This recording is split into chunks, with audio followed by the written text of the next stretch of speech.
라는 제목으로 같이 은혜를 나누고자 합니다. 여러분, 신앙이란 무엇입니까? 신앙은 믿음의 기다림이라고 이렇게 표현할 수 있습니다. 왜냐하면 믿음이 없이는 기다릴 수가 없고, 또한 기다리지 못하는 것은 믿음이 없기 때문에 그렇습니다. 그렇기 때문에 신앙은 믿음으로 기다리는 것이다 라고 말할 수 있을 것입니다. 이처럼 기다린다고 하는 것은 신앙인들의 삶에서 아주 중요한 부분을 차지하는 것입니다. 하지만 기다림을 좋아하는 사람은 그리 많지 않을 것입니다. 그렇다고 해서 기다림이란 것이 생각하는 것처럼 그렇게 안 좋은 것은 아닙니다. 왜냐하면 그것은 우리들을 향하신 하나님의 빈틈없는 은혜의 시간, 축복의 시간, 훈련의 시간이기 때문에 그렇습니다. 우리가 뭔가를 이루기 위해서는 기다림이라고 하는 긴 고통의 시간이 필요합니다. 특별히 우리가 하나님의 약속을 받게 되면은 그것을 이루기까지 기다림이라고 하는 긴 터널을 지나야 할 때가 많이 있습니다. 그 한 예를 들어본다면 우리가 구약 성경을 읽다 보면은 아브라함의 이야기가 나오게 됩니다. 근데 아브라함은 하나님께서 아브라함에게 자녀에 대한 축복을 해 주십니다. 너희들의 자녀가 이제 하늘의 별과 같이 바닷가의 모래같이 많게 해주시겠다. 그랬는데 그 자녀를 주시겠다고 하는 축복의 약속이 있은 후에 아브라함이 아들 이삭을 얻기까지는 장장 25년의 시간이 걸렸습니다. 다윗 역시 마찬가지입니다. 왕으로 기름 부음을 받고 나서 실제로 왕이 되기까지 20여 년의 시간이 흘렀습니다. 하나님께서 요셉에게 꿈을 주셨습니다. 그런데 그 꿈이 이루어지기까지 20년의 시간이 흘렀습니다. 모세의 마음속에 민족을 구원하고자 하는 꿈이 생겼습니다. 그런데 그 꿈을 이루기까지 40년이라고 하는 세월이 흘렀습니다. 그렇습니다. 우린 기다림이 아픔이고 고통이고 인내를 요구한다고 하는 것을 잘 알고 있습니다. 하지만 문제는 언제까지 기다려야 하느냐라는 거지요. 나름대로 오랜 시간을 기다렸는데도 이루어지지 않아서 회의감이 들기도 합니다. 하나님께서는 언제까지다라고 이렇게 정확하게 잘 말씀을 안 해주시거든요. 그냥 기다려라 하는 거지요. 자, 그런데 우리가 이렇게 하나님의 말씀하시는 기다림을 기다리지 못하는 이유가 어디에 있는가? 그것은 하나님과 우리들과의 이 생각의 차이가 크기 때문에 그렇습니다. 오늘 본문 8절 말씀에도 보면은 하나님은 하루가 1000년 같고 1000년이 하루 같다라는 말씀을 하셨습니다. 하나님의 시간은 우리들의 시간과는 비교가 안 되신다라는 거지요. 우리는 하루 24시간을 사는 사람들입니다. 그런데 이 24시간이 1000년 같다라는 거죠. 1000년이 24시간 같고. 그러니까 하나님의 말씀하실 때 이런 차이에 대해서 우리가 전혀 생각을 하지 않으니까 하나님께서 주시겠다고 해서 놓고서는 우리는 기다리는 거예요. 그러면 24년을 기다렸다가 해봅시다. 아니 100년을 기다렸다가 해봅시다. 그러면 하나님 앞에서는 몇 시간 흘러간 거예요? 예, 100년을 기다려도 몇 시간 흘러간 건 아니지요. 그런데 우리는 하나님의 시간과 우리의 시간을 착각을 자주 한다라는 겁니다. 이렇게 하나님의 시간과 우리의 시간은 비교할 수 없는데 이런 차이를 전혀 생각하지 않기 때문에 하나님의 말씀에 우리는 기다림이라고 하는 것을 잘 못한다라는 거지요. 또 하나는요, 아직 하나님의 뜻이 이루어지지 않았기 때문에 하나님께서는 기다려라 말씀하시는 거거든요. 9절 말씀에 하면 하나님의 뜻은 한 사람도 멸망하지 않고 다 구원하는 것입니다. 그렇기 때문에 복음이 만민에게 전파되는 것을 원하시는 것이죠. 그래서 하나님께서는 하나님께서 우리들을 구원하기 위해서 기다려라 하는 거예요. 근데 많은 사람들은 신앙생활하면서 힘들고 어려우니까 곧 오신다고 하는 주님이 왜 안 오시냐고 그렇게 답답해할 때가 많이 있습니다. 그러나 하나님은 아니야, 조금만 더 기다려. 복음이 땅끝까지 증거되면은, 모든 족속에게 다 하나님의 말씀이 증거되면, 복음이 증거되면은 내가 온다고 한 약속을 이룰 것이야. 우리는 하나님의 생각과 우리의 생각이 이렇게 큰 차이가 있다는 것을 잘 잊어버립니다. 또 하나님께서는 우리들을 더욱더 빛나게 단련시키시기 위해서 시간이 필요하신 것이죠. 우리들이 하나님의 뜻을 못 쫓아가고 있어요. 하나님의 뜻을 알아서 빨리빨리 나를 하나님 보시기에 합당한 자로 만들면 되는데, 그러면은 그 기다림의 시간이, 고통의 시간이 짧아질 텐데 그렇게 못하니까 자꾸만 길어지는 겁니다. 예를 들어 봅니다. 여기 두 개의 도자기가 있다고 한번 생각해 봅시다.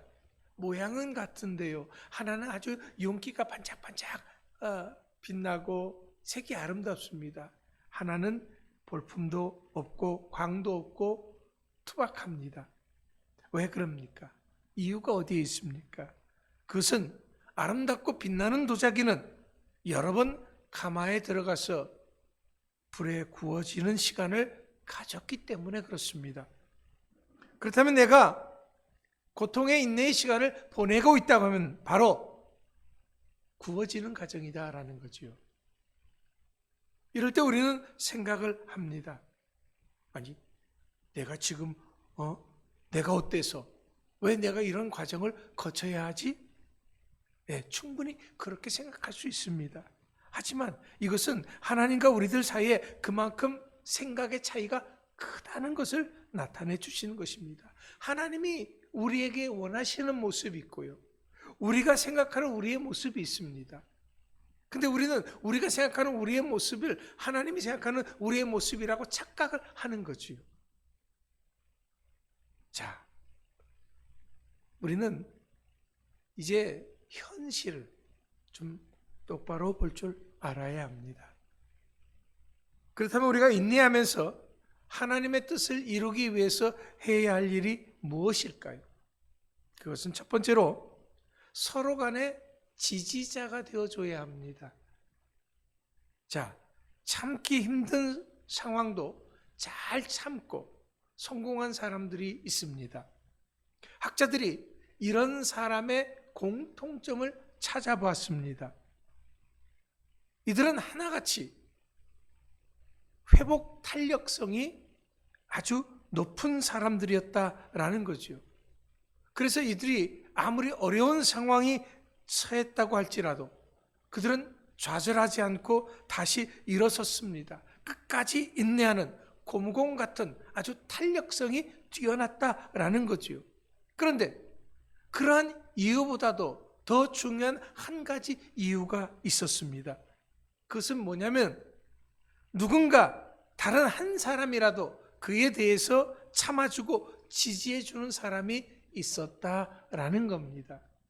다른 사람들은 다 그 사람을 무시하고 멸시한다고 할지라도 누군가가 옆에 한 사람이 아니야, 당신은 참 귀한 사람이야, 복된 사람이야, 훌륭한 사람이야, 지지해주고 응원해주는 사람이 있다고 한다면 바로 그 사람으로 인해서 이 사람이 다시 설 수 있다라는 거지요. 어려운데도 불구하고 성공한 사람들은 이런 훌륭한 지지자들이 옆에 있었기 때문에 그렇다라는 거예요. 좋은 동역자들이 있었기 때문에 그렇다라는 겁니다. 우리가 사도 바울에 대해서 잘 압니다. 사도 바울은 이 참 어려운 가운데서도 수많은 위기와 죽을 고비를 넘기면서도 끝까지 선교를 했습니다. 그가 선교에 성공적으로 할 수 있었던 것은 뭐냐? 자기 혼자만의 힘은 아니었습니다. 그를 도와주는 사람들이 있었기 때문에 가능했다라는 거죠. 바나바와 누가 같은 사람 있었습니다. 또 브리스가와 아굴라 같이 자신의 생명이라도 내놓으려고 하는, 눈이라도 빼주려고 하는 그런 사람들이 있었다라는 거죠. 그렇게 생명을 걸고 지지해 주는 사람들이 있었기 때문에 그가 힘을 내고 다시 일어설 수 있고 선교를 할 수 있었던 것입니다. 그렇다면 오늘 여러분들의 지지자는 누구일까요? 내가 지치고 외롭고 힘들 때 나를 지지해 주는 사람이 누굽니까? 물론 하나님께서 우리의 영원한 지지자가 되어 주십니다. 하지만 문제는 우리 하나님은 보입니까? 안 보입니까? 안 보이죠. 근데 사람들은 보이고 만져지고 들려지는 것을, 체온이 느껴지는 것을 굉장히 선호하죠. 기댈 수 있는 누군가가 필요하다라는 겁니다. 여러분, 나에게 힘이 되어주고 지지가 되어주는, 나를 붙잡아 줄 수 있는 그런 사람이 누군가 있다고 한다면 우리는 힘이 날 수가 있지요. 물론 그것이 여러분의 부모님일 수도 있고 형제들일 수도 있고 또 남편이고 아내일 수도 있고 친구일 수도 있습니다. 미국의 어느 드라마 장례식에서 한 사람이 나와서 이런 말을 합니다. 다들 힘들어하고 있는데 옆에 사람에게 이렇게 말하는 거예요. 내게 기대셔도 좋습니다. 예. 자, 힘든 사람에게 혼자서 그렇게 외롭게 힘들어하지 말고 저에게 기대십시오. 예. 누군가가 내가 힘들어하고 있을 때 괜찮아, 내 어깨 빌려줄게, 내게 기대 라는 말을 해주는 사람이 있다면 우리는 굉장히 위로가 되고 힘이 될 겁니다. 여러분, 기댈 사람이 있다고 하는 것은 큰 축복이죠. 나를 지지해 주는 사람이 있다고 하는 것은 정말 큰 은혜입니다. 오늘 이 시간 나와 함께하는 성도들이 이 험하고 힘든 세상에서 지지자로 하나님께서 허락해 주신 귀한 존재들인 것을 믿으시기 바랍니다. 그래서 하나님께서 주사랑교회로 여러분들을 부르신 겁니다. 그래서 여러분들이 오늘 여기 있는 거예요. 다른 사람이 아닙니다. 오늘 여기 이렇게 예배를 드리고 있는 이 사람들이 내 생각하기에 조금 부족하다고 할지라도 하나님이 나에게 허락하신 귀한 지지자들인 것입니다. 이것을 믿고 서로에게 귀한 지지자들이 되어 주십시오. 여러분의 각 구역에서, 각 기관에서 서로 간에 힘들면 내게 기대, 어려운 일 있으면 내게 말해, 내가 기도해 줄게. 이렇게 서로 간에 의지가 되어주는 사람이 있다고 한다면 얼마나 힘이 되겠습니까? 하나님께서 우리를 같이 주사랑교회로 불러주신 것은요, 주사랑교회에서 함께 신앙생활 하게 해주신 것은 바로 그런 지지자가 되라고 해주신 것입니다. 여러분, 서로에게 힘이 되어주는 사람들, 그래서 이 어렵고 힘든 상황을 이기고 승리할 수 있는 여러분들 되시기 바랍니다. 우리가 하나님의 뜻을 이루기 위해서, 인내하며 성공하기 위해서 필요한 것이 바로 옆에 든든한 지지자들이다라는 거죠. 두 번째는요, 우리들이 기다리면서 인내하며 하나님의 뜻을 이루기 위해서는요, 믿음이 있어야 되죠. 사람의 믿음이 없으면 불안해집니다.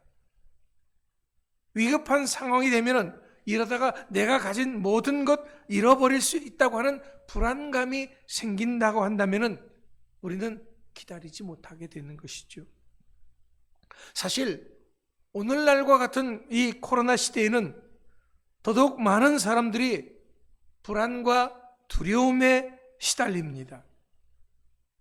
불안의 종류에는 일상의 모든 것들이 불안한 이 범불안 장애도 있다고 합니다. 그냥 다 두렵고 불안한 거예요. 다 믿지 못하겠는 거예요.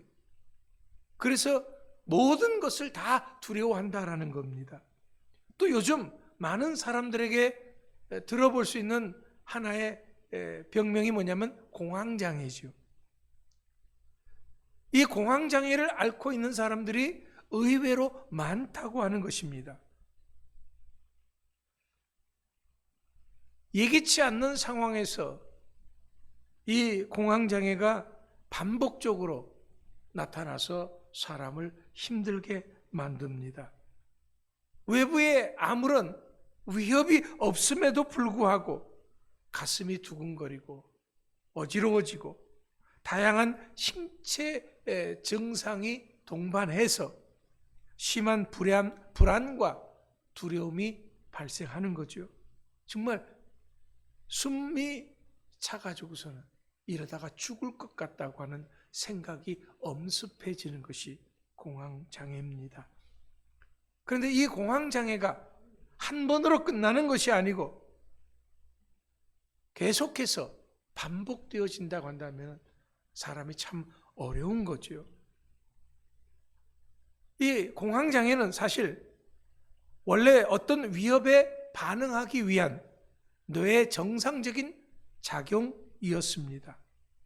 하지만 공황장애 환자에게서는 위협이 없는 상황 속에서도 부적절하게 생기는 것으로 추정을 하는 것입니다. 이것은 마치 우리가 경보기를 달아놨지요. 그런데 이 경보기는 위험 상황이 있을 때 따르릉 하고 울려야지 되는 건데 위험 상황이 아닌데도 이것이 따르릉 따르릉 아무 때나 울리면 어떻게 돼요? 이거는 잘못된 것이죠. 지장을 초래하는 거죠.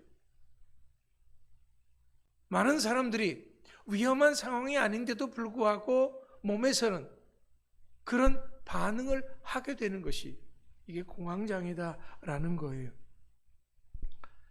공황장애뿐만이 아니라 강박장애, 외상후 스트레스 장애, 건강염려증 이런 수많은 불안과 두려움이 우리의 삶의 곳곳에 내재해 있습니다. 왜? 그렇다면 왜 이런 일이 생기는 것입니까?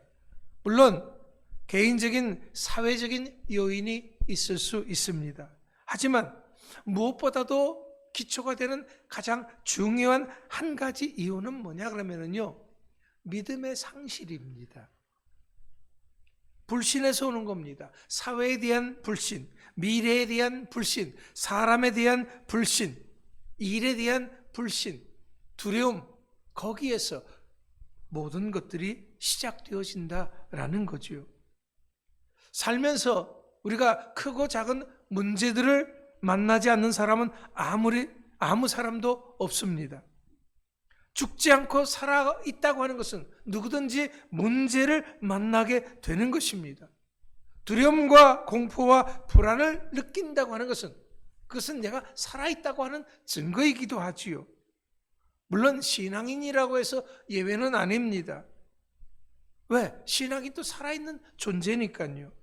그렇다면 이것을 우리가 극복하기 위해서 무엇을 어떻게 해야 되느냐라는 거예요. 믿음이 있어야 한다라는 겁니다. 어떤 믿음입니까? 어떤 상황 속에서도 주님은 나와 함께 하신다고 하는 믿음입니다. 이 믿음이 강하게 있어야 한다라는 거죠.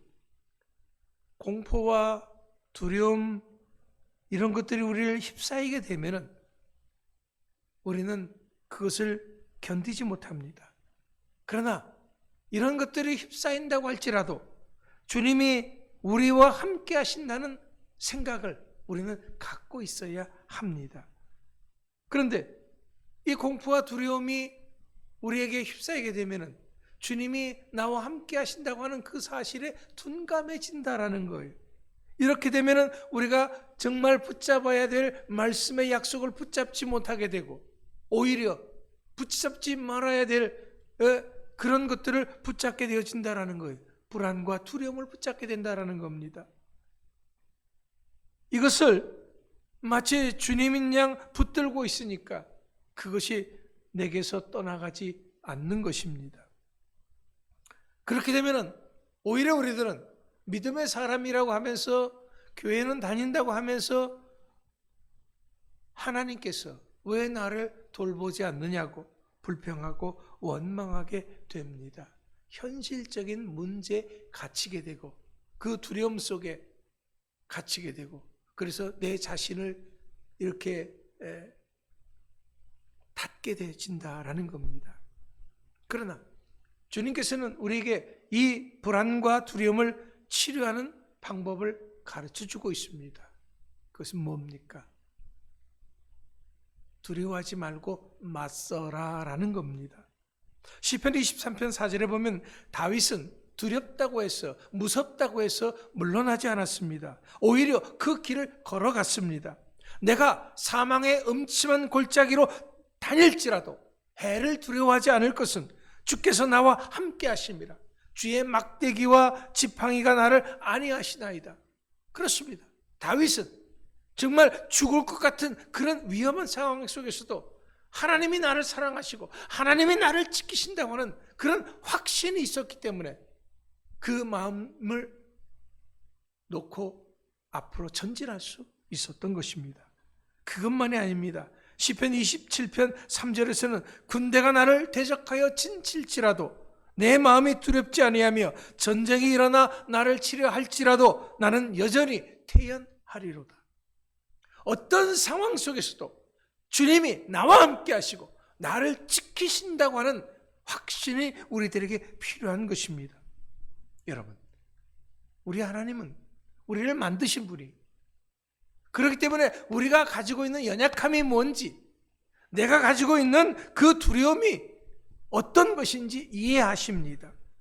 그래서 마가복음 5장 36절에 보면은 예수께서 그 하는 말을 들으시고 회당장에게 이르시되 두려워하지 말고 믿기만 하라라고 말씀하십니다.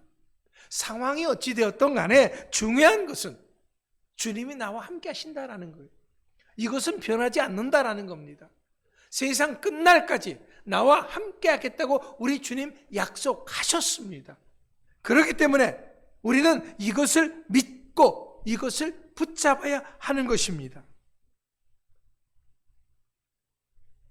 제자들이 어느 날 갈릴리 호수를 배를 타고 가는데 풍랑이 일었어요.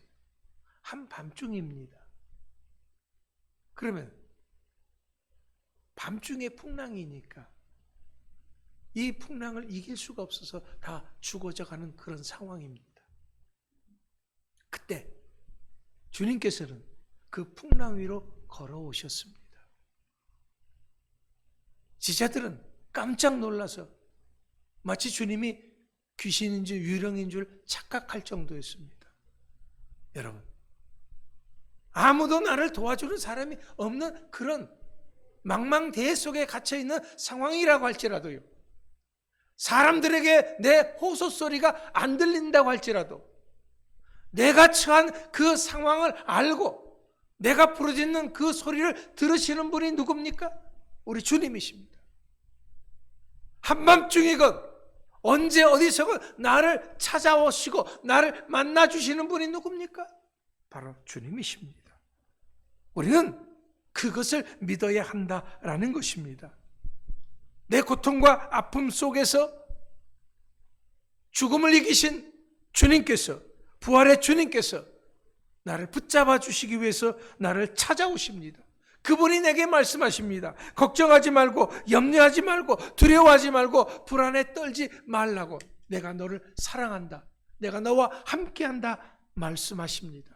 우리 주님은 세상보다 더 크신 주님입니다.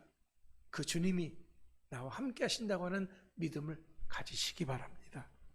마지막으로 우리들이 인내하며 기다리며 하나님의 뜻을 이루는 자가 되기 위해서는요, 내 생각을 내려놓아야 합니다.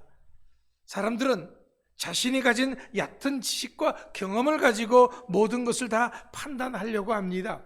그래서 내가 모든 것을 다 알고 있는 것 마냥 행동합니다. 주관자가 되시는 주님을 뒤로 하고 마치 내가 내 인생의 주권자처럼 행동할 때가 많이 있습니다.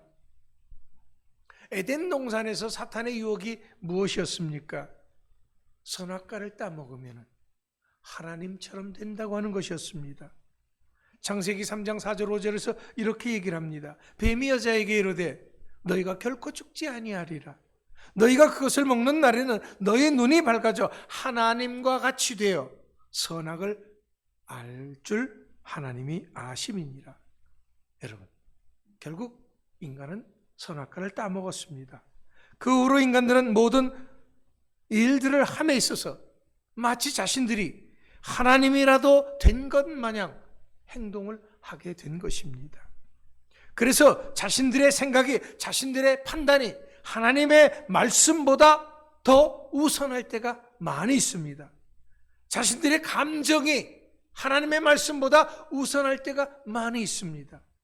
자신들의 현실이 하나님의 말씀보다 더 우선할 때가 많이 있습니다. 이것이 우리들의 현실입니다. 그래서 참지 못하는 것이고, 그래서 인내하지 못하는 것이고, 그래서 중도에 포기하는 것입니다. 여러분, 내 생각을 앞세우면은 우리들의 삶은 점점 두려움과 불안이 급습할 수밖에 없습니다. 공포와 아픔이 몰려옵니다. 그러면 인내함이 없어지고 기다리지 못하는 것이죠. 결국 지는 겁니다. 패배자가 되는 것입니다. 여러분, 우리 주님께서 우리가 그런 삶을 살기를 원하지 않습니다. 하나님은 승리가 절실히 필요한 여호수아에게 여호수아 1장 7절로부터 9절에서 이렇게 말씀하였습니다. 오직 강하고 극히 담대하여 나의 종 모세가 내게 명령한 그 율법을 다 지켜 행하고 우러나 좌로나 치우치지 말라. 그리하면 어디로 가든지 형통하리니 이 율법책을 내 입에서 떠나지 말게 하여 주야로 그것을 묵상하여 그 안에 기록된 대로 다 지켜 행하라. 그리하면 내 길이 평탄하게 될 것이며 내가 형통하리라. 내가 내게 명령한 것이 아니냐. 강하고 담대하라. 두려워하지 말며 놀라지 말라. 내가 어디로 가든지 네 하나님 여호와가 너와 함께 하느니라 하시니라. 그렇습니다. 우린 이겨야 합니다. 반드시 승리해야 합니다. 우리 하나님은 믿음 없는 우리들을 오래 기다려 주셨습니다. 오래 참고 계셔 주셨습니다. 지금도 하나님께서는 우리를 구원하시기 위해서 간절히 원하고 우리를 찾고 계십니다. 사랑하는 성도 여러분, 그렇기 때문에 이제부터 우리 모두가 승리자가 되기 위해서 잊지 말아야 할 귀중한 한 가지는 하나님이 우리들을 끝까지 사랑하신다는 것입니다. 끝까지 기다려 주신다고 하는 것입니다. 그렇기 때문에 이제는 우리가 서로 간에 지지자가 되어 줍시다. 어떤 상황 속에서도 하나님이 함께 하심을 믿는 자들이 되시기 바랍니다. 내 생각 내려놓고 말씀 가운데 서서 좌로나 우로나 치우치지 않는 여러분들 되시기 바랍니다. 그래서 이기고 승리하는 여러분들 다 될 수 있기를 간절히 축원합니다. 기도하겠습니다. 우리를 사랑하시는 아버지 하나님, 감사합니다. 이 시간 우리들의 삶을 돌아봤을 때 우리가 하나님의 뜻을 모르고 하나님의 생각을 모르고 그래서 잘 인내하지 못하고 우리가 하나님의 영광을 드러내지 못하는 두려움과 불안 속에서 하루하루를 살아왔습니다. 어리석은 우리들을 오늘도 말씀으로 깨우쳐 주심을 감사합니다. 더 이상 두려움이 우리의 삶 가운데 있지 않게 도와주시고 믿음으로 승리하는 모두가 되게 하여 주시옵소서. 하나님께서 우리와 함께 계심을 믿고 승리 주심을 믿고 하나님께 영광 돌리는 귀하고 복된 성도들 다 되게 하여 주시옵소서. 예수님의 이름으로 감사하며 기도합나이다. 아멘.